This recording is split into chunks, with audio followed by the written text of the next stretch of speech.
네, 잠시 기도해주시고 찬양 시작하겠습니다. 사랑의 하나님, 지난 폭설 속에서도 저희가 안전 지켜주시고 또 무사히 이 귀한 예배에 참석할 수 있도록 저희 말씀 인도하신 하나님 은혜에 감사드립니다. 하나님, 우리가 오늘 예배를 드릴 때 기뻐하며 온전히 드릴 수 있는 귀한 예배가 될 수 있도록 해주시옵소서.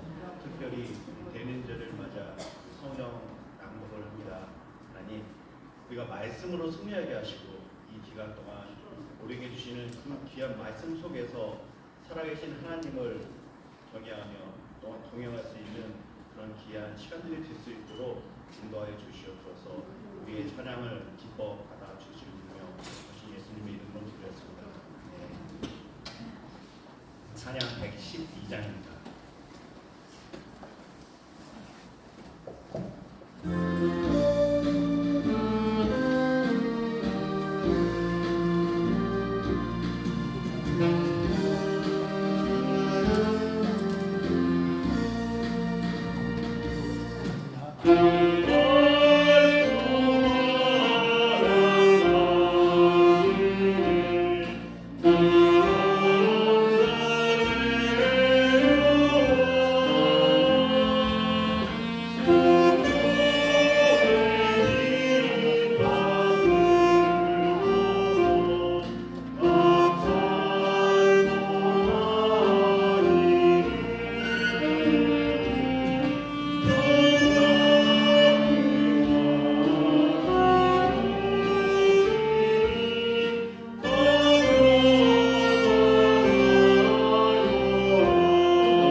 다 같이 눈을 감고 조용한 기도를 드리시고 12월 1일 대림절 첫 번째 주일 2부 예배를 시작하겠습니다.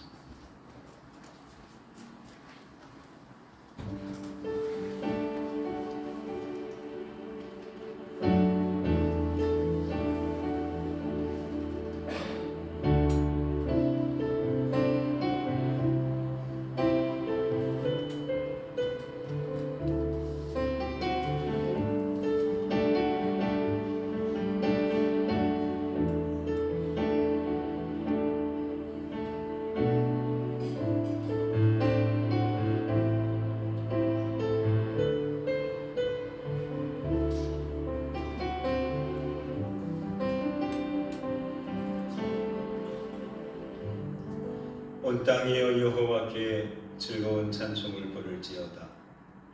기쁨으로 여호와를 섬기며 노래하면서 그의 앞에 나아갈지어다. 여호와가 우리 하나님이신 줄 너희는 알지어다. 그는 우리를 지으신 이요 우리는 그의 것이니 그의 백성이요 그의 기르시는 양이로다. 감사함으로 그의 문에 들어가며 찬송함으로 그의 궁정에 들어가서 그에게 감사하며 그의 이름을 송축할지어다. 여호와는 선하시니 그의 인자하심이 영원하고 그의 성실하심이 대대에 이르리로다. 아멘. 다 같이 일어나셔서 찬송가 47장 함께 찬양합니다.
교동문입니다. 115번 교동문 115번.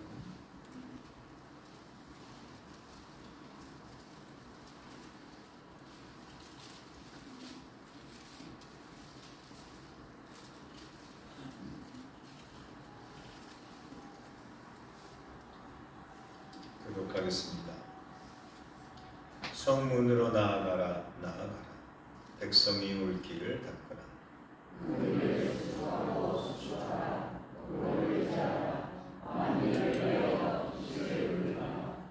여호와께서 땅 끝까지 선포하시되 너희는 딸 시온에게 이르라.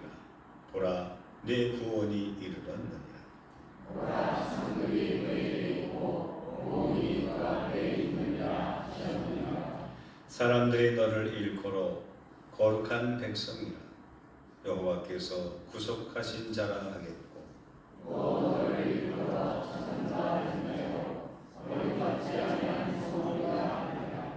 선지자 이사야의 책에 쓴 바 광야에서 외치는 자의 소리가 있어 이르되 너희는 주의 길을 준비하라. 그의 오실 길을 곱게 하라. 모든 골짜기가 메워지고 모든 산과 작은 산이 낮아지고 온 것이 가지고 왕들이 평안하게 될 것이요. 모든 육체가 하나님의 구원하심을 보리라 함과 같으니라. 아멘. 다 같이 사도신경 신앙 고백합니다. 나는 전능하신 아버지 하나님 천지의 창조주를 믿습니다. 나는 그의 유일하신 아들 우리 주 예수 그리스도를 믿습니다. 그는 성령으로 잉태되어 동정녀 마리아에게서 나시고 본디오 빌라도에게 고난을 받아 십자가에 못 박혀 죽으시고 장사된 지 사흘 만에 죽은 자 가운데서 다시 살아나셨으며 하늘에 오르시어 전능하신 아버지 하나님 우편에 앉아 계시다가 거기로부터 살아있는 자와 죽은 자를 심판하러 오십니다. 나는 성령을 믿으며 거룩한 공교회와 성도의 교제와 죄를 용서받는 것과 몸의 부활과 영생을 믿습니다. 아멘.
자비로우신 하나님, 죄와 허물로 인하여 죽을 수밖에 없는 오달끝없는 저희를 사랑으로 구원하시려 독생자 예수 그리스도를 이 땅에 보내시고 저희들을 향한 한없는 사랑을 증거하신 주님의 사랑과 은혜에 감사드립니다. 사랑의 하나님, 대강절 첫 주일을 맞이하여 주님의 자리에 불러 모아 주시고 주님께서 다시 오심을 간절히 기다리며 저희가 정성을 다하여 예배와 찬양을 드리게 하시니 또한 감사를 드립니다. 저희들에게 허락하신 2024년도도 어느덧 한 해를 마무리하는 끝자락에 와 있습니다. 온전히 주님만을 의지하며 복음으로 교회를 새롭게 하는 삶을 살겠다고 시작했지만 주님의 가르침을 지키지 못하고 내 뜻과 나 자신의 생각으로 살아왔고 순간순간 주님의 말씀을 아프게 한 저희들 죄를 용서하여 주시옵소서. 주님의 은혜로 이곳에 선한 우리 교회를 세우게 하신 것 감사드립니다. 이곳 드림교회도 구원의 역사를 이루어지는 교회가 되게 하여 주시옵소서. 저희가 믿고 의지하는 좋은 하나님을 내 이웃과 가족도 같이 주님을 믿고 신뢰하려는 천국 백성이 될 수 있도록 은혜 베풀어 주시고 저희들의 입술에 사람들마다 하나님 앞에 나오지 않고는 견딜 수 없는 은혜의 마음을 주셔서 그들의 이름을 주님의 생명책에 기록되게 하여 주시옵소서. 구원의 하나님, 이곳 성전에 충성된 일꾼들을 많이 세워주시고 우리의 다음 세대 청년들과 어린 자녀들이 차고 넘치게 하여 주시옵소서. 이 시간 단위에 세우신 담임 목사님께 성령으로 인도하여 주셔서 힘들고 지치고 낙심한 수많은 영혼들이 힘을 얻게 하시고 병마와 싸우는 이들이 회개의 역사가 일어날 수 있도록 도와주시옵소서. 찬송 중에 함께 하시고 기도 중에 응답 주시며 말씀에 은혜 받는 예배가 되기를 원하고 우리 주 예수님 이름으로 기도드려옵나이다.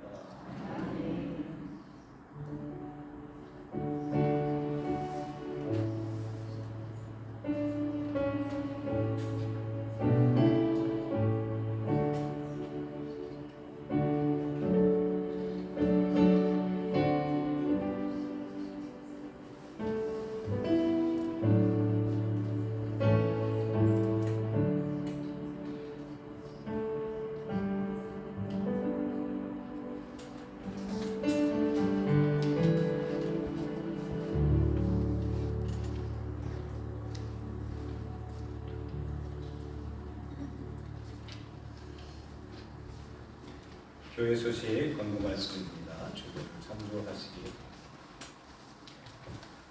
오늘은 대림절 첫 번째 주말입니다.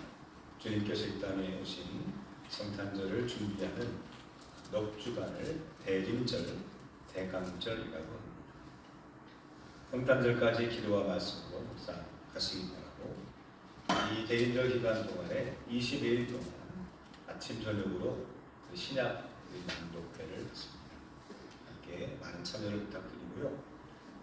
아침 5시 새벽 예배 그 반에서 저녁에는 영상으로 저녁 9시에 영상으로 듭니다.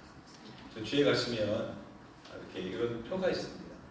신약 낭독 표가 있으니까 필요하신 분들은 가져가셔서 날짜에 맞춰서 같이 시간에 맞춰서 해주시면 감사하겠습니다.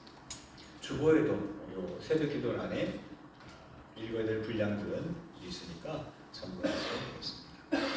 참여하신 분들은 교회 밴드에 댓글로 참석 또는 영상 읽음 이렇게 표시를 해주시면 출석을 지켜가도록 하겠습니다.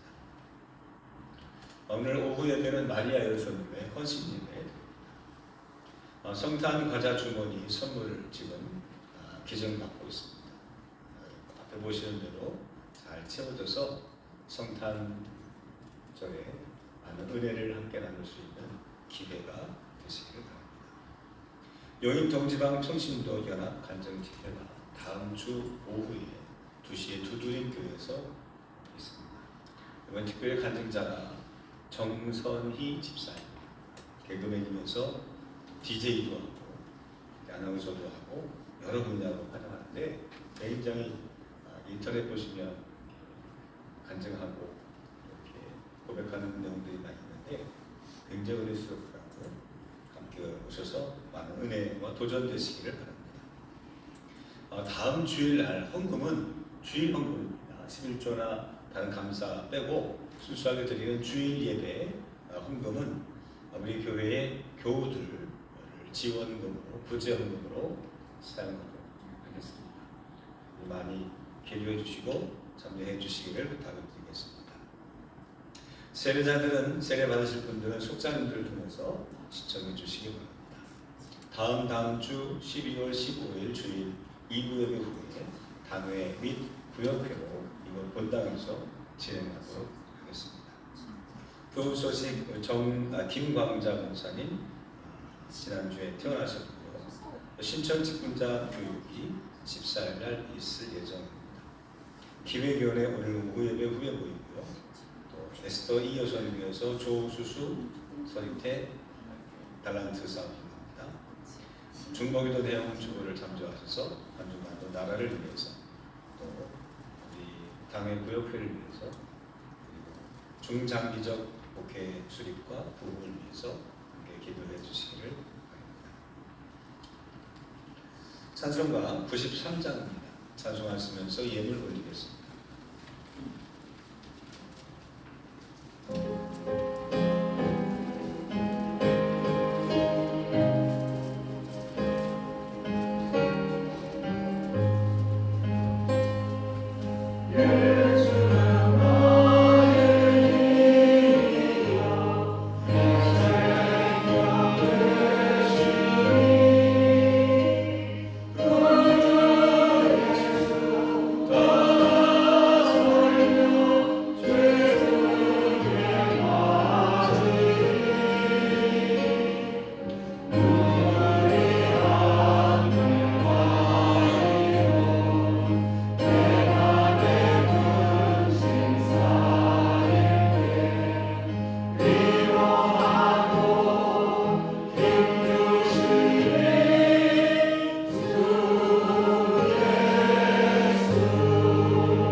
안명순, 최정임, 김희선, 이동근, 이영자, 김원순, 정은경, 박규섭, 양유순, 이정복, 김동인, 호영애, 안희현, 김성자, 정상순, 이용희, 김영애, 배옥순, 박영남, 이광주, 박인영, 김명옥, 무명으로 예물 드신 분이 있습니다.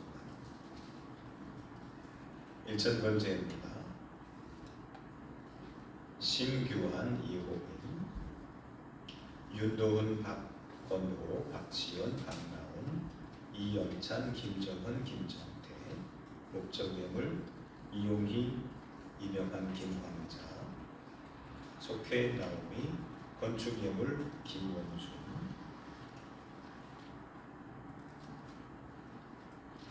목적위원화, 성리위원화. 감사예물입니다. 유연화, 이영미, 이경선, 이영미, 장영식, 아노미. 목적예물 장연서, 장준서. 감사예물 이경영, 김달혜, 이지영, 김덕환, 조용자, 양이든, 양예든, 김성자, 정상순, 생일감사, 오훈현, 홍춘식, 이윤미, 최근혜, 한재영, 현혜숙. 11조 예물을 드리신 분들 유연화, 이두열, 호영애, 김성자, 오훈현, 이은희, 정상순, 홍성진, 이명진, 김영애, 이병한, 이계정, 배옥순, 최일선, 김광자. 성미 직접 드리신 분들은 임은숙, 김춘옥, 박연남, 김영애, 안금옥, 이동근. 기도하겠습니다. 우리를 진심으로 사랑하시고 전심으로 우리 삶 가운데 직간접적으로 개입하시고 함께 하시는 우리 하나님 아버지, 오늘도 저희들이 그 하나님의 함께 하심에 감사하여 11조로 감사의 물로 1000번째 목적 예물, 속회 예물, 승리로 하나님께 영광을 돌리는 저들의 삶을 축복하시고 저들의 간절한 마음으로 주 앞에 기도하는 저들의 기도에 하나님께서 흥향해 주셔서 저들의 신앙이 점점 자라게 하시고 아름다운 열매 맺기에 부족함이 없도록 믿음의 큰 나무들 되게 하여 주시옵소서. 저희들의 드리고도 모자르지 않게 하시고 저희들의 삶이 헌신하면서도 더욱더 영육간의 강건함을 주시며 저희들의 시간을 내어서 주 앞에 섬길 때에 오히려 저희들의 일터에서는 하나님의 기적이 나타나게 하옵소서. 어려울 때일수록 하나님의 함께 하심을 간절히 기대하며 기도할 때에 오히려 잘되는 역사들이 있게 해주시고 넘어진 자들은 일으켜 세워주시고 병든 자들은 그 질병을 이기고 고침받게 하시고 사업을 하는 이들에게는 그 꿈과 계획들이 주님 안에서 아름답게 이루어져 갈 수 있도록 도와주옵소서. 이제 하나님의 말씀을 사모하는 마음으로 귀를 기울여 집중하여 그 말씀 받기를 원합니다. 마음같이 옥토와 같이 30배로 60배로 1000배로 갚아 주옵소서. 저들의 섬김이 헛되지 않을 줄로 믿고 우리 주 예수 그리스도의 이름으로 축복하며 기도합니다. 아멘. 오늘 주시는 말씀은 신약성경 요한복음 6장 30절서부터입니다.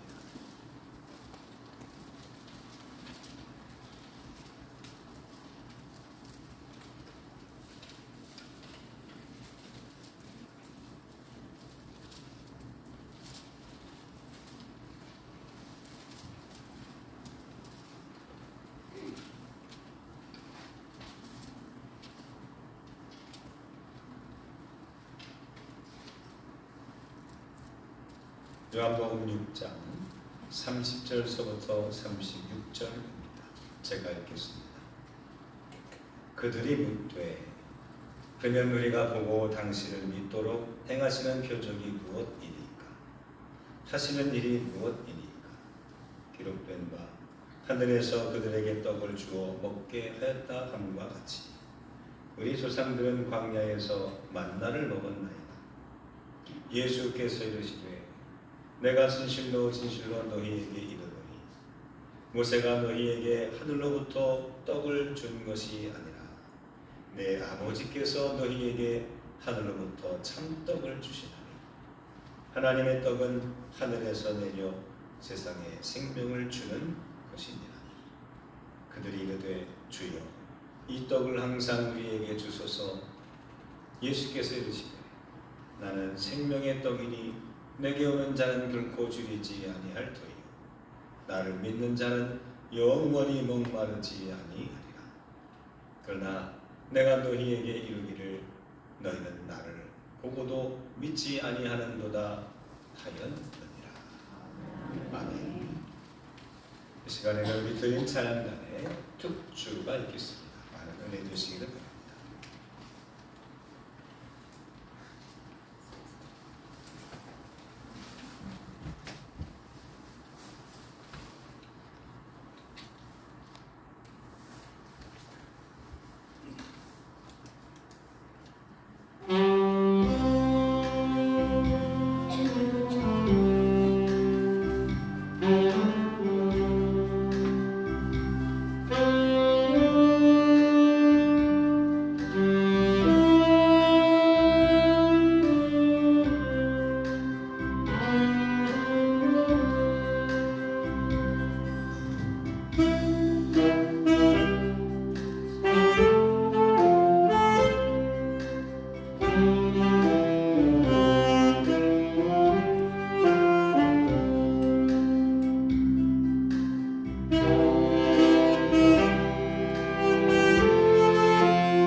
다시 말씀 읽도록 하겠습니다. 주보에 있는 말씀으로 같이 읽도록 하겠습니다.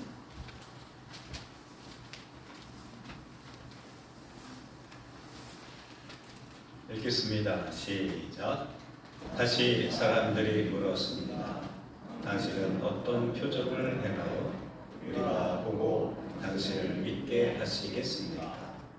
성경에 하나님께서는 그들에게 먹을 빵을 하늘에서 내려주셨다라고 기록되어 있듯이 우리 조상들은 광야에서 만나를 먹었습니다. 예수님께서 그들에게 말씀하셨습니다. 내가 너희에게 진리를 말한다. 너희에게 하늘로부터 내린 빵을 준 사람은 모세가 아니다. 나의 아버지께서 너희에게 하늘로부터 참된 빵을 주신 것이다. 하나님의 빵은 하늘로부터 내려와서 세상에 생명을 주는 것이다. 사람들이 예수님께 말했습니다. 선생님, 이 빵을 우리에게 항상 주십시오. 그때 예수님께서 선언하셨습니다. 나는 생명의 빵이다. 내게 오는 사람은 결단코 굶주리지 않을 것이며 나를 믿는 사람은 결코 목마르지 않을 것이다. 그러나 전에도 내가 너에게 말했던 것처럼 너희는 나를 보고도 여전히 나를 믿지 않는다. 아멘. 이번 주부터 대림절입니다. 대림절은 예수님을 묵상하고 그분의 오심의 의미와 가치를 생각하는 기간입니다. 그렇다고 한다면 예수님을 알아야 됩니다. 예수님을 알아야 기독교가 뭔지, 교회란 어떤 곳인지, 또 교인, 성도, 하나님의 백성으로 우리 어떻게 사는 것이 제대로 사는 것인지 우리는 예수님을 알지 못하고 깨달을 수가 없습니다. 마치 시장에서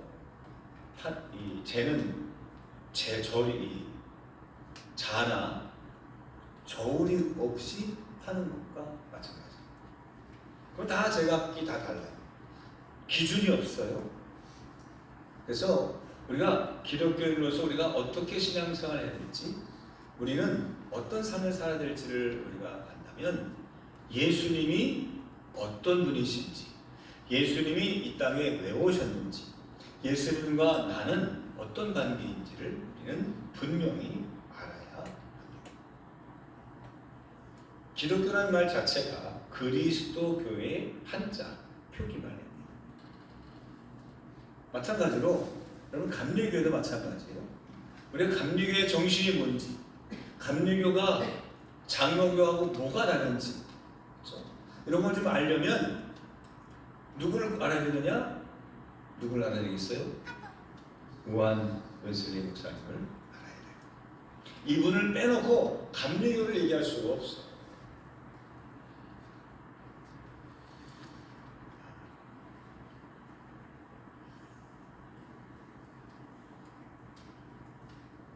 그래서 우리는 예수님에 대해서 이제 넉 주 동안 성탄절까지 예수님께서 자신이 누구인지를 설명해 주신 그 말씀을 가지고 예수님이 이런 분이시구나. 우리가 그리스도인으로서 예수님을 이렇게 닮아야 되겠구나. 나는 이렇게 살아야 되겠구나 하는 말씀을 함께 나눠보려고 합니다. 요한복음에 보면 이런 말씀이 반복되어 나오는 구절들이 있습니다. 나는 무엇이다 라는 말입니다. 헬라어 성경으로는 에고, 에이미라고 시작하는 그런 말입니다. 나는 무엇이다 라는 그런 말입니다. 오늘 그 첫 번째 시간으로 예수님 자신을 뭐라고 설명했느냐? 나는 생명의 떡이다 라고 말씀하셨어요. 나는 생명의 뭐라고요? 떡이다. 우리 개정판에는 떡이라고 설명하고 우리가 지금 읽었던 쉬운 성경에는 뭐라고, 떡 대신에 뭐라고 번역했을까요? 빵이다 라고 말했습니다. 그러니까 왜 떡이라는 말을 다른 말로 표현했을까 생각해보면 떡이 주는 이미지나 우리가 받아들인 느낌이 좀 약하기 때문이 아닌가 싶어요. 여러분, 떡은 언제 먹나요? 잔칫날 먹죠. 특별한 날 먹죠.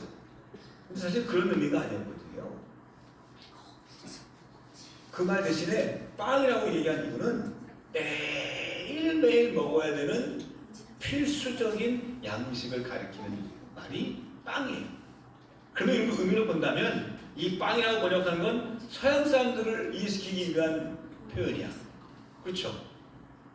서양 사람들은 주로 고기나 빵을 먹잖아요. 잘 사는 사람은 고기를 먹고 그리고 그 베이스는 또 빵이잖아요. 고기가 없으면 빵을 먹어. 빵이 주식이에요. 밀가루가 이 빵을 만드는 거란 말이에요. 그래서 이것도 저것도 아니라 만약에 제가 번역했다고 한다면 떡도 아니고 빵도 아니고 뭐라고 제가 번역했을까? 예수님은 이렇게 말씀하셨을 것 같아요. 나는 생명의 밥이다. 아니면 생명의 쌀이다. 왜? 우리는 밥을 먹어야 돼. 우리 대한민국 사람은, 한국 사람은 밥심으로 살잖아요. 그렇지 않나요? 뭘 먹어도 밥을 먹어야 먹은 것 같아. 저는 그렇지 않지만 어떤 분은요 꼭 밥하고 국이 반드시 있어야 되는 그런 가정들이 있더라고요. 저는 이해를 못해. 찌개가 있는데도 불구하고 국이 있어야 돼. 그런 느낌이라는 거예요. 예수님께서 나는 생명의 떡이다 또는 빵이다 또는 밥이다 라고 말씀하신 이유는 그런 거예요. 사람이 살아가는데 없어서는 안 될 필수적인 것. 이게 넉넉하면 부자예요. 그래서 부자는 쌀국간에 쌀을 다 그냥 쌓아놓고 사는 사람은 부자라고 했어요. 이게 떨어지지 않는 집은 부자라고 했어요. 옛날에 그 보리밥, 혼밥, 혼식 할 때 어느 집은 집에 가면 쌀밥 기름 짤짤 흐르는 쌀밥만 먹는 집이 있어요. 부자죠. 그런 느낌이라는 거예요. 그 쌀밥이 우리 집에서 안 끊겼으면 좋겠어. 보릿고개 우리 이런 거 없고 우리는 삼시사철 365일 언제나 우리는 지겹도록 쌀밥이라도 실컷 먹었으면 좋겠다 할 때 그 쌀의 의미가 오늘 생명의 떡이다. 떡을 얘기하셨다는 얘기입니다. 예수님께서 왜 하필 자기 자신을 설명할 때 왜 떡이라는 표현을 쓰셨을까? 그 이유를 알면 사실 요한복음 6장 1절서부터 쭉 읽어가야 그게 좀 이해가 됩니다. 요한복음 6장의 첫문이 어떤 얘기가 나오냐면 우리가 너무나 잘 알고 있는 오병이어의 기적을 베푸신 사건이 나옵니다. 무려 보리떡 5개와 물고기 2마리를 가지고 남자만 5,000명을 먹이고도 여자, 애, 노인 할 것 없이 다 먹이시고 그리고도 몇 광주리가 남았어요? 12광주리가 남았어요. 이거를 경험했단 말이에요. 이거를 봤어. 근데 어떤 사람은 현장에 있지 못해서 아니 그게 먹었다는데 난 못 먹었어요 이런 사람이 있을 수 있고요. 또 그 당시 먹긴 먹었는데 자세히 못 봤어. 이게 어떻게 보리떡 5개부터 출발하는지를 모르고 누가 그냥 가져왔나 보다, 누가 계속 채웠나 보다 이렇게 생각했던 사람도 있었을 거고, 마치 우리가 마술 같은 거 보면 마술사가 마술 이렇게 보는 거 보면 우리가 안내로 쏘가 넘어가잖아요. 그러면 2번, 3번 다시 한번 이렇게 보면서 우리 이번에 잘 봐야지 하는 그런 마음으로 오늘 예수님께 나와서 내가 예수를 믿고 싶은데 우리에게 보여줄 표적이 뭐가 있습니까? 우리에게 좀 기적을 좀 나타낼 게 뭐가 있습니까? 이렇게 예수님께 요청했다. 그러면서 뭐라고 덧붙이느냐? 옛날에 우리가 다 알고 있는 우리의 선조 중에 제일 으뜸이 되는 모세가 광야 시절에 있을 동안 하늘에서 만나를 내리셔서 그들이 배고프지 않고 굶지 않게 차고 넘치도록 모세도 그래야 하셨는데 당신도 한번 그렇게 하실 수 있겠습니까? 그러면 믿겠습니다. 당신이 하나님의 아들이라고 말하고 당신이 메시아라고 말하고 나를 믿으라고 말하는데 우리가 뭘 보고 믿겠습니까? 모세만큼 한번 우리들에게 베풀어 보십시오. 저번에 했던 거 다시 한번 해주세요. 이런 얘기입니다. 한 번만이 아니라 아니 매일 40년 동안 매일 만나와 메추라기를 먹이셨던 것처럼 우리에게도 이런 기적이 항상 일어나게 해주세요. 항상 빵을 넘치게 해주세요. 혹시 여러분들은 그런 바람이 없으십니까? 내가 예수 믿음으로 내가 좀 부자가 됐으면 좋겠어. 모자르지 않았으면 좋겠어. 이런 마음. 나는 가난하게 살고 싶지 않아. 나는 다시는 어려움에 처하고 싶지 않아. 제가 생각해 봤어요. 부자가 되려면 요즘 경제적으로 어려움이 없이 넉넉하게 살려면 어느 정도 돼야 될까? 부자의 기준을 한번 설립하고 계산을 해봤어요. 그래서 제가 원금은 사라지지 않고 이자만으로도 먹고 살 만큼 되려면 그러면 한 달에 이자만으로 수입이 이자만 뺐어도 넉넉하려면 제가 계산해봤더니 한 500만 원 정도 있으면 넉넉히 살겠더라고요. 그렇잖아요? 매달 500씩 딱딱딱 들어와. 여러분들 다 들어오시나 보죠 이렇게? 그 정도 들어오려면 어느 정도 예금을 해야 될까 계산해봤더니요 세금 낼 거 다 내고 의료보험비 다 내고 뭐 상조비 뭐 다 내고 500만 원 정도 딱 여유있게 쓰려면 25억을 은행에다 딱 입금을 해야 500만 원 매달 탔을 거예요. 이 정도 돼야 좀 부자라는 소리 좀 넉넉하게 일 안 하고 탱자탱자 놀면서 여행도 좀 가고 또 남들한테 좀 사주기도 하고 베풀기도 하고 내가 사고 싶은 거 사기도 하고 최소화해 가지고 이 정도면 부자 소리 듣지 않을까. 사실 우리 마음속에 그런 마음이 다 있지 않나. 지금 내가 열심히 일하는 이유가 내가 노년에 연금 타고 수익이 있고 내가 투자한 데서 내가 산 상가에서 돈이 꼬박꼬박 월세 받으면서 내가 좀 편안하게 살고 싶은 마음. 이게 지금 예수님을 찾아왔던 사람. 당신이 메시아예요? 당신이 하나님의 아들이세요? 당신이 하나님부터 온 분 맞아요? 그럼 보여주세요. 우리에게. 이런 분위기였다. 그래서 예수님께서 말씀하셨어요. 그들의 마음을 정확하게 읽으시고 그래 내가 생명의 떡이다. 내가 너에게 뭘 해주겠다라고 약속하지 않았어요. 사람들은 예수님이 가지고 있는 능력, 그렇죠? 예수님이 가지고 있는 어떤 예수님을 통해서 나타나는 뭔가 현상, 예수님을 통해서 뭔가 받을 떡거부를 생각할 때에 예수님은 그 말씀을, 그 마음을 다 줬고 그들에게 예수님이 누구신지 그제서야 자기소개를 하셨어요. 예수님이 쓰신 자기소개서의 첫 번째 소개 내용은 이거예요. 나는 생명의 떡이다. 한번 읽어봅시다. 35절 말씀 같이 크게 읽겠습니다. 시작. 그때 예수님께서 선언하셨습니다. 나는 생명의 빵이다. 내게 오는 사람은 결단코 굶주리지 않을 것이며 나를 믿는 사람은 결코 목마르지 않을 것이다. 아멘. 그래, 내가 빵이야. 내가 너희들에게 목마르지 않는 음료수야. 동그라미 일본에 보시면 똑같은 의미로 예수님이 음료수다 말씀하십니다. 읽어봅시다. 1번 시작.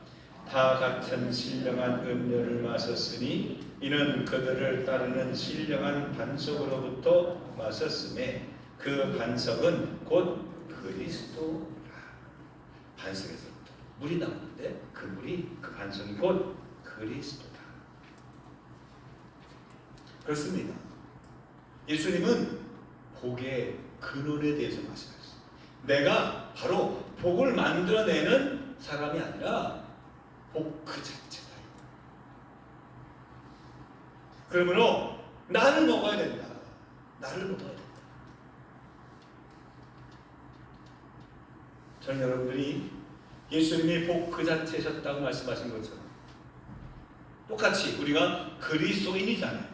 그리스도와 같이 여러분들 안에 복의 근원이 있는 줄로 믿습니다. 할렐루야. 옆 사람에게 여러분 용기를 심어주고 격려해 보십시오. 당신이 복의 근원입니다. 시작. 당신이 복의 근원입니다. 당신이 우리 드림교회의 복덩어리입니다. 당신 없으면 안 됩니다. 우리는 하찮은 존재가 아니라는 거예요. 예수님은 어떤 복의 매체가 아니에요. 복을 만드는 기계가 아니라 복 그 자체. 우리가 아기를 낳으면 자녀가 나면 어떻습니까? 애가 무슨 짓을 하든지 다 예뻐 보이지 않나요? 똥을 싸도 남이 싸는 거는 막 코를 막아도 우리 집 아기가 싼 거면 거짓말 뭐 조금 못하면 된장인지 된장처럼 찍어 먹고 날 것 같아. 애가 토했다. 그러면 그 토한 게 별로 이렇게 혐오스럽지 않아. 왜? 애기 자체가 복덩이니까. 예수님 자체가 복이에요. 그런 뜻이 내가 빵이다, 내가 떡이다 라는 말은 내가 복 그 자체라는 거예요. 나를 만나야 된다는 거예요. 내가 가지고 있는 능력이나 나를 통해서 뭔가 얻으려고 하지 말고 나를 만나라는 거다. 나처럼 살라는 거예요. 하나님도 그런 말씀하셨잖아요. 내가 거룩하니 너희도 거룩할지다. 너희는 내게, 나는 온유하고 겸손하니 내게 와서 배우라고. 나를 믿는 자는 하나님을 믿는 거라. 나를 보는 사람은 하나님을 보는 거라고. 나를 보지 않고는 아버지께로 갈 수 없다라고.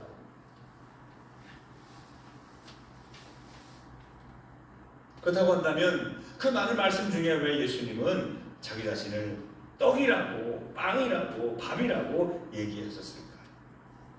떡이라는 그 존재는요, 이런 특징이 있습니다. 뭐냐? 자기 자신을 희생하는 물질이에요. 예수님은 희생하시기 위해 이 땅에 오셨어요. 내가 이 땅에 빵으로 오셨다, 먹이로 오셨다, 떡으로 오셨다, 밥으로 오셨다. 난 너희들을 위해 희생하기 위해 왔어. 우리는 내 자신을 위해서 내가 뭔가 오래 살고 내가 뭔가 성공하기 위해서는 남을 밥으로 삼죠. 남을 딛고 일어서려고 하지 내가 그 사람의 디딤돌 되려고 하는 사람은 별로 없죠. 그런데 예수님은 목적 자체가 틀렸어요. 예수님은 자기 자신의 성공을 위해서 부활을 많이 거느리고 12제자를 호위무사처럼 데리고 다니면서 군중들을 참 마음을 빼앗가지고 내가 왕이야, 내 뜻을 이루려 돼 이렇게 말씀하지 않았어. 예수님은 철저하게 헌신하기 위해 오셨어요. 그리스도인으로 우리가 어떻게 살아야 될까요? 세상에서 기준이 아니라 예수님이 우리의 삶의 기준이 되어서 어떻게 하면 내가 성공할까 아니라 어떻게 하면 저 사람을 내가 성공시킬까 한번 순서를 바꿔보세요. 무조건 여러분들이 썩어 없어지는 하나님이라처럼 그냥 썩어 문져지는 얘기가 아니에요. 내가 헌신하고자 하고 내가 낮아지려고 하고 내가 없어지려고 하고 내가 무너지려고 하면 그러면 사람들이 나를 무너뜨리고 올라가면 누가 우리를 높여주시느냐? 하나님께서. 너희가 낮아지려고 하면 하나님 우리를 높여주신다. 그게 우리가 축복받는 하나님의 복음의 방법이에요.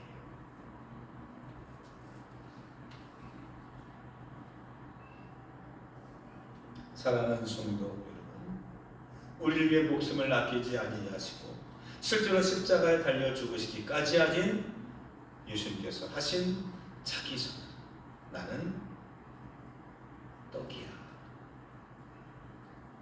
그 의미를 우리 가슴에 새기고, 여러분, 세상의 빛과 소금처럼, 오늘 말씀처럼 이 세상에 떡이 되고 빵이 되고 밥이 되고자 할 때, 여러분들의 삶이 하나님의 칭찬하시는 거룩한 크리스찬의 삶이 될 줄로 저는 확신합니다.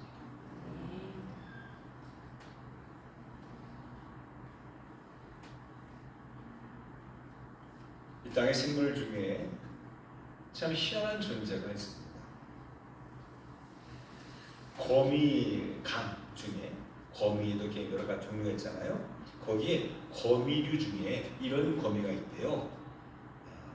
염낭거미. 염 같이 미음, 염낭, 이음, 염낭거미가 있대요. 염낭거미류, 염낭거미류. 한 개의 종을 얘기하는 것이 아니라 수십 개, 수백 가지의 거미류 중에서 이런 특징이 있다라는 거예요. 근데 염낭거미류의 특징은 뭐냐면은 생긴 모양새는 좀 달라도 어떤 거냐? 새끼를 낳을 때가 되면, 거미 이제 알을 낳을 때가 되면 나무 큰 이파리에 들어가서 이파리를 돌돌돌돌 만대요. 그래가지고는 입구가 없도록 촘촘하게 확 감싼대. 그리고 그 안에서 새끼를 낳는다는 거예요. 그 잎을 돌돌 말아서 이렇게 탁 감싸는 이유가 뭐냐? 어떤 적도 들어오지 못하게. 그래서 새끼를 보호해서 새끼가 생명을 유지할 수 있도록 이렇게 철저하게 봉한다는 거예요. 그러면 그 엄마는 새끼를 낳고 어떻게 빠져나올까요? 안 빠져나와요. 못 빠져나와요. 그래서 그 염랑할 때 그 염자가 장례식 염습한다고 하잖아요. 깨끗이 씻고 옷을 입힌 다음에 관하잖아요. 그게 입관 또는 염습이거든요. 자기 무덤을 파는 거예요. 자기가. 그러면 그 안에서 새끼가 나잖아요. 그럼 먹을 게 없잖아. 그럼 누구를 뭘 먹어요? 살아있는 엄마를 먹어요. 그래서 산채로 자기 자식들의 밥이 돼요. 그래서 거기서 자란 새끼는요, 굉장히 많이 성숙해서 나중에 그 집을 열고 나오니까 굉장히 튼튼하고 번식률이 높아. 생존율이 높아. 다시 말하면 내 자녀의 생명을 위해서 자기 스스로 내 자녀의 밥이 된다. 실제로 자기 무덤을 파는 사람. 염낭거미래요. 예수님이 그랬어요. 예수님 자기 발로 십자가를 지셨습니다. 앉을 수 있어요. 남들이 예수님 누구신가 얼굴을 몰라가지고는 그렇게 헤맬 때, 야, 너희들이 찾는 그 사람이 나다. 드러내셨어요. 야, 내가 세상에 밥이 되고 나를 좀 먹어라. 희생하기 위해 오셨어요. 그랬더니 기독교가 이렇게 전 세계에 가장 영향력이 있는 종교가 됐어요. 이게 하나님이 축복하시는 원리요. 우리가 믿음의 사람이 믿음으로 은혜 받고 성공하고 하나님의 칭찬받는 원리가 아닐까요? 살고자 하면 죽고 죽고자 하면 산다. 생즉사 사즉생 이순신의 말씀하고 똑같아요. 사랑하는 성도 여러분, 우리가 세상 일처럼 다운받은 하지 말고 한번 순서를 바꿔서 먼저 하세요. 양보할 줄 알고. 남들 막 승진하고 할 때 먼저 하세요. 한번 양보하고자 하는 마음을 한번 가져보세요. 아유, 그래, 내가 밥이지. 내가 밥 할게. 그래, 내가 계단이 될게. 나를 밟고 가. 예수님은 우리들이 그렇게 자기 자신을 소개해 갔었습니다. 사랑하는 성도 여러분, 우리가 그리스도처럼 진정한 그리스도인으로 할 때에 반드시 잊지 말아야 될 그리스도의 마음, 예수님의 성품, 바로 떡, 밥, 빵처럼 우리가 섬기고 희생하는 잊지 않게 되기를 주님으로 축원합니다. 자, 이렇게까지 주님은 내가 밥이야 너희에 라고 소개해 주셨는데 그 많은 사람들은 어떻게 반응했을까요? 자, 그들의 반응을 한번 봅시다. 36절 같이 읽겠습니다. 시작. 그러나 전에도 내가 너희에게 말했던 것처럼 너희는 나를 보고도 여전히 나를 믿지 않는다. 예수님께서 기적을 베풀어 주셨어요. 수많은 가르침을 주셨어요. 깜짝 놀랄 만한 그런 많은 말씀을, 진리의 말씀을 주셨어요. 그런데 그럼에도 불구하고 여전히 예수님 앞에 나온 사람들은 여전히 예수님을 믿지 않더라는 이야기예요. 여러분, 예수님의 마음이 어떠했을까요? 기가 막히고 코가 막히지 않았을까요? 예수님 실망하지 않았을까요? 아니, 이렇게까지 섬기는데 이렇게까지 와서 낮아지고 그들을 위해서 십자가를 지시고 가시는데 누구 한 사람 응원하고 박수 쳐주고 위로하고 격려주고 예수님 힘내세요, 우리가 있잖아요, 우리가 예수님의 뜻을 받들어서 우리가 살겠습니다, 이런 제자가 한 명도 없이 모른다고 세 번씩 부인했던 베드로. 자기가 벌거벗은 것도 모른 채 휙 던져버리고 벌거벗고 도망쳤던 제자. 하나같이 예수님 곁에는 남아있지 않았습니다.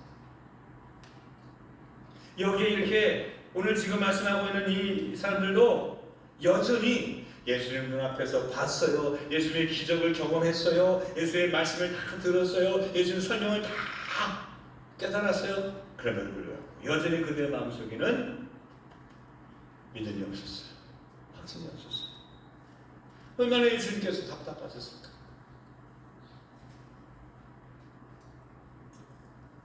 여러분, 근데요, 한 가지 우리가 알아야 될 사실이 있습니다. 예수님은 전혀 그들을 미워하거나 한탄해하거나 슬퍼하거나 분노하거나 후회하지 않으셨어요. 야, 너 왜 나 배신했어? 너 왜 나 모른다고 했어? 너 그래도 돼? 호통치지 않았어. 다시 부활하신 예수님께서 그들에 나가셨을 때에 그들을 꾸지람을 하지 않았어. 다그치지 않았어. 복수하지 않았어요. 그들의 잘못을 비판하지 않았어요.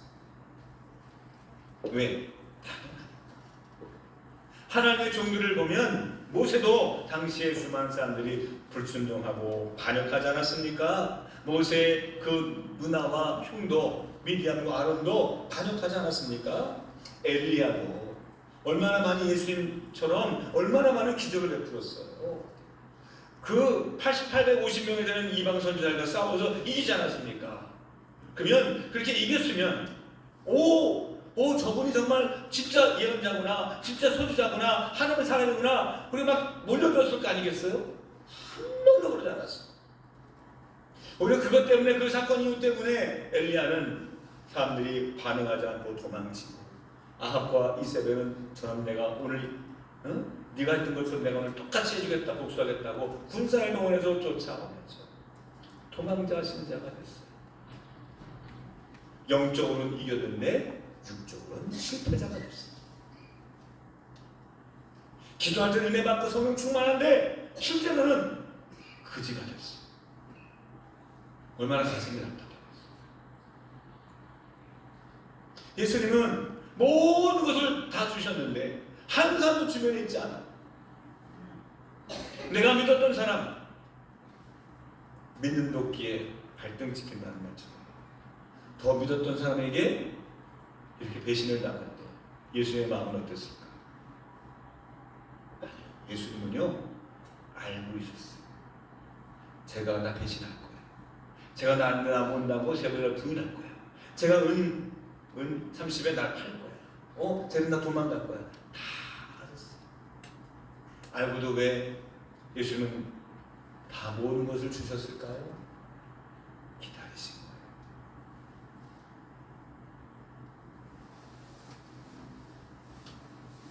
여러분, 양식을 먹으면, 밥을 먹으면, 빵을 먹으면, 떡을 먹으면 바로 에너지가 되나요? 그렇지 않아요. 탄수화물은요 먹고 나면 1시간이 지나야 소화가 돼서 영양분으로 변합니다. 단백질은 3시간이 필요하고 지방은 6시간이 필요하다고 합니다. 그렇죠. 세상은요 바로바로 급하게 다 변하는 거 아니에요. 다 시간이 필요해요. 사람이 그렇게 은혜 받고 구원받고 뭐 효과 닿고 체험하고 강원하고 그런다고 해서 인생이 갑자기 팍 변하나요? 가치관이 변하고 갑자기 말해요 안 하면 좋다고 그러는가요? 아니요, 그렇지 않아요. 내가 생각의 변화는 있을지라도 삶의 변화까지 이루어지는 것은 많은 시간이 필요하다. 예수는 그걸 아셨어요. 그래서 예수님은 십자가 달려 죽으시면서까지 죽고 난 이후까지 기다릴 줄 아셨어요. 그렇습니다. 우리가 세상에 볼 때 내가 전도했는데 저 사람은 왜 세례 안 받지? 저 사람이 세례 받았는데 왜 아직까지 헌금은 안 하지? 저 사람이 예배를 나오는데 왜 아직 은혜 못 받지?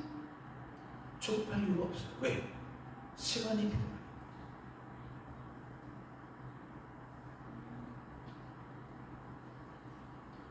여러분, 무너지는 것은 순간이어도 세우는 것은 시간이 필요해요.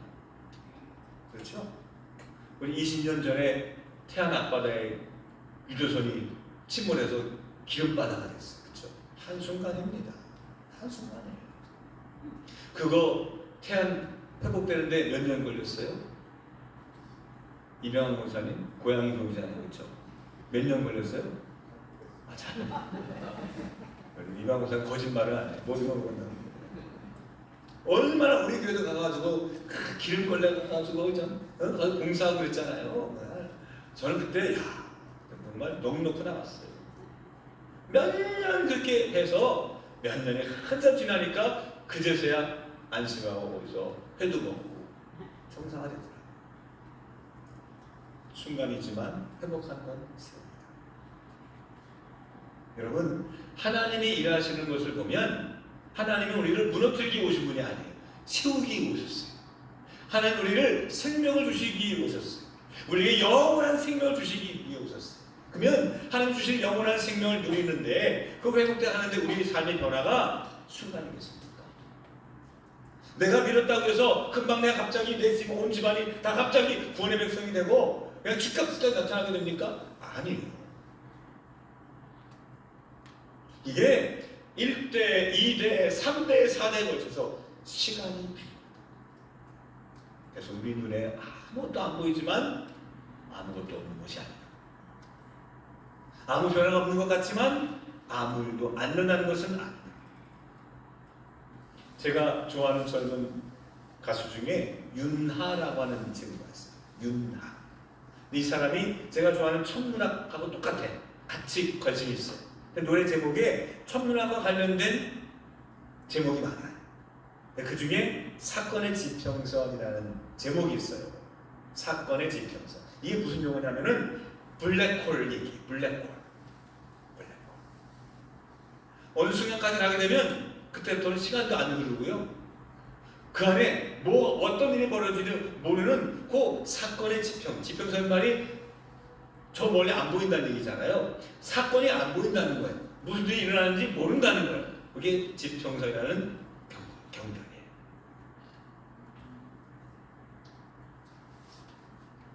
우리가 볼 때에 아무것도 안 일어나는 것 같지만 모를 뿐이지 아니 일어나고 있어요.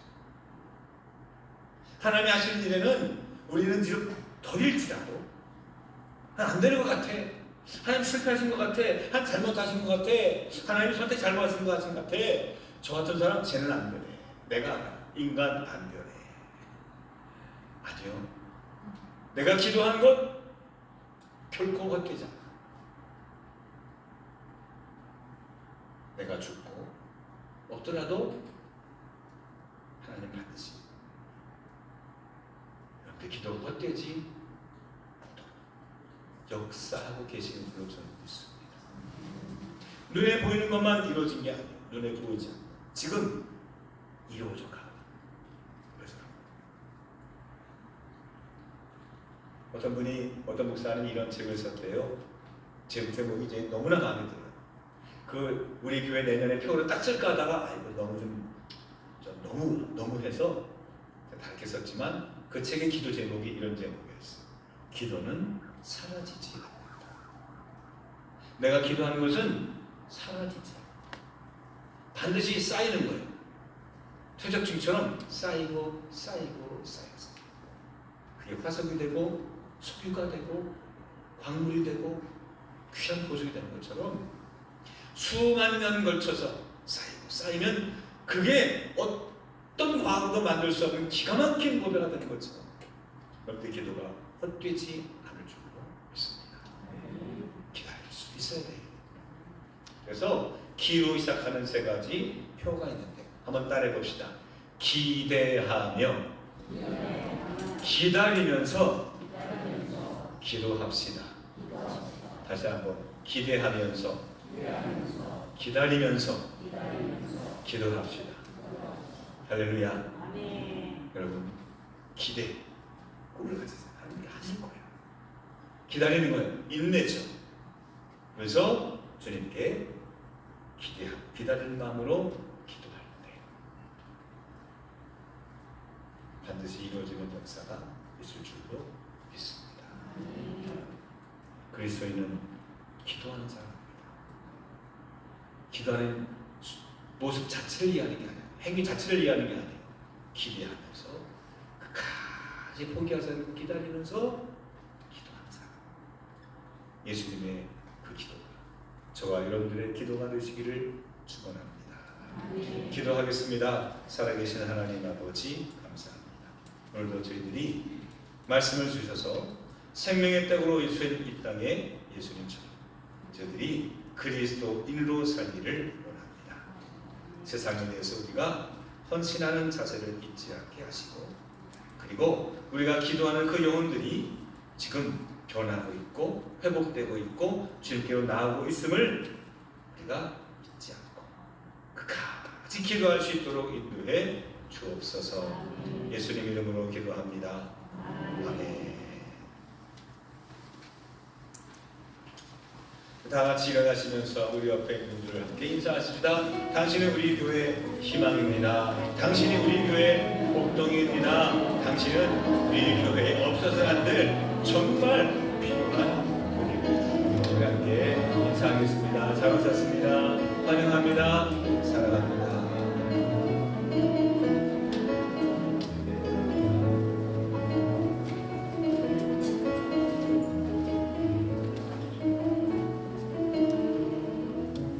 이런 교회 되게 하소서. 우리 찬양하고 제가 기도합니다.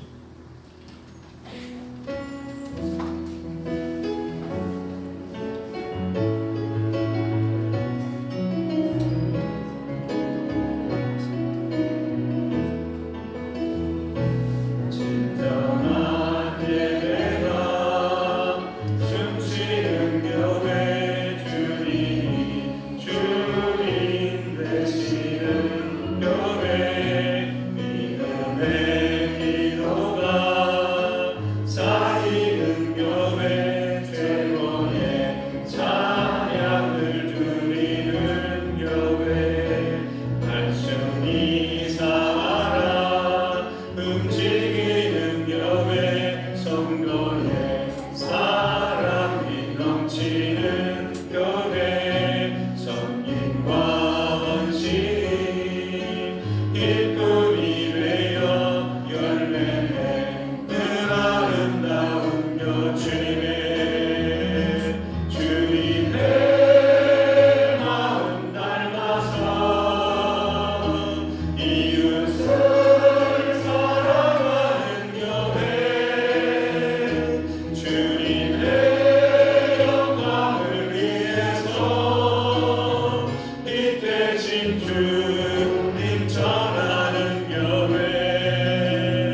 감사합니다. 이런 교회, 이런 성도 되게 하옵소서.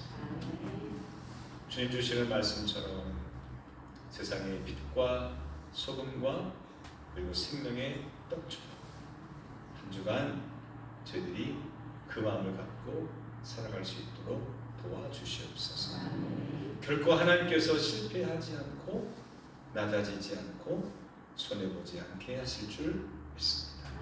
특별히 우리의 기도가 그 영혼을 지금 거룩하게 변화시켜 가고 있음을 확신하게 하시고 기도의 자리에서 물러서지 않고 쉬지 말고 기도하며 하나님이 일하시는 것을 보게 하여 주옵소서. 이제는 성부, 성자, 성령 삼위일체 되시는 여호와 하나님께서 영원토록 함께 하실지어다.